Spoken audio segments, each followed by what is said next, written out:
Hello mga Tha Nge Chin, welcome back to another Facebook vlog. If you're new here, let me quickly introduce myself and my vlog. Joamar-John, I'm a Filipino with a Burmese heart. I'm here to share to you why I truly love Myanmar.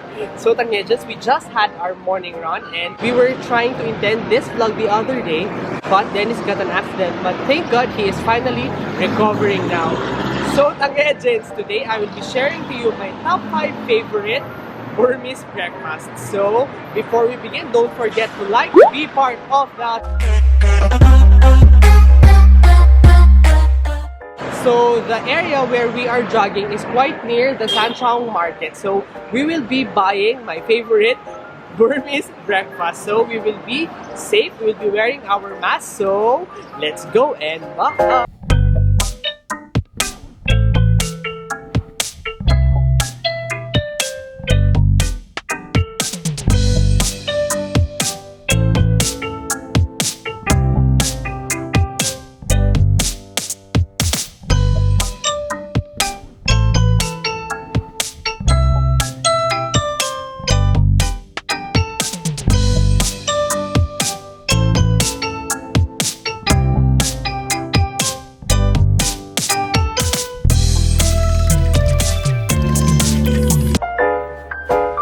So Tha Nge Chins, we are finally done buying my Myanmar breakfast. So we are now heading back because it's going to get cold and I'm very hungry. So let's go.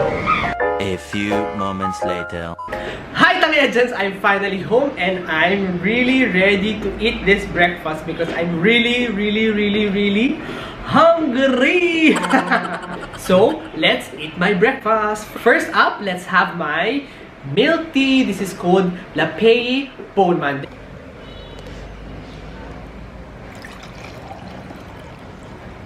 This is Myanmar milk tea. I love to drink this while I dip my second favorite Burmese food, which is called Icha Kwe. Let's see it. Ooh.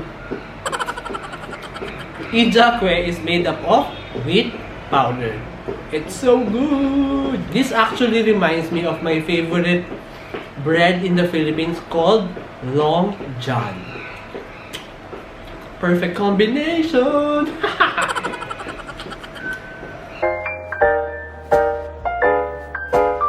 Now Tha Nge Chins, let's try the 2 noodles I ordered. Number 1 is mohinga. So Tha Nge Chins, this is the first Myanmar food that I've tasted. At first, I really don't like this food, but it's really weird because I have come to love mohinga. So guys, mohinga is a rice noodle with fish soup. So let's eat. Oh God, sarap. So you should eat it with your spoon, not with chopsticks. But I like to eat it with chopsticks. So Tha Nge Chins, in the Philippines, we have this dish called pancit, which we serve especially on birthdays. And this is, I think, the equivalent of pancit here in Myanmar. Mohinga! In the Philippines, they serve pancit, especially on our birthdays. And in Myanmar, most of the time when it's someone's birthday, they give us mohinga. So it's quite connected. So now Tha Nge Chins, let's go to my number 4 favorite Myanmar breakfast, which I recently just discovered. It's called Ono Cow's Way. So it's a noodles in a curried chicken and coconut milk broth. I've tasted this few days ago and yeah, I'm so addicted to it. So I'll taste it in front of you.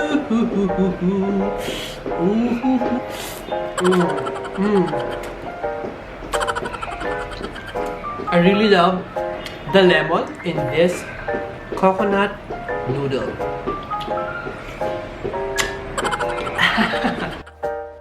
For mohinga, it's quite salty, but for Ono Cow's Way, it's quite sweet. Mohinga has very thin noodles. This one is a little bit thick. See? Now, let's try the last one, which is called prata.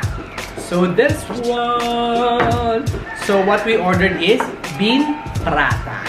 So Tha Nge Chin, let's try the number 5, which is prata, which is made up of flour.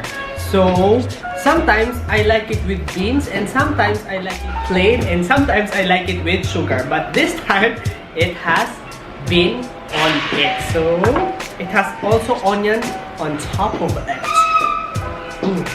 I also like to combine it with my milk tea.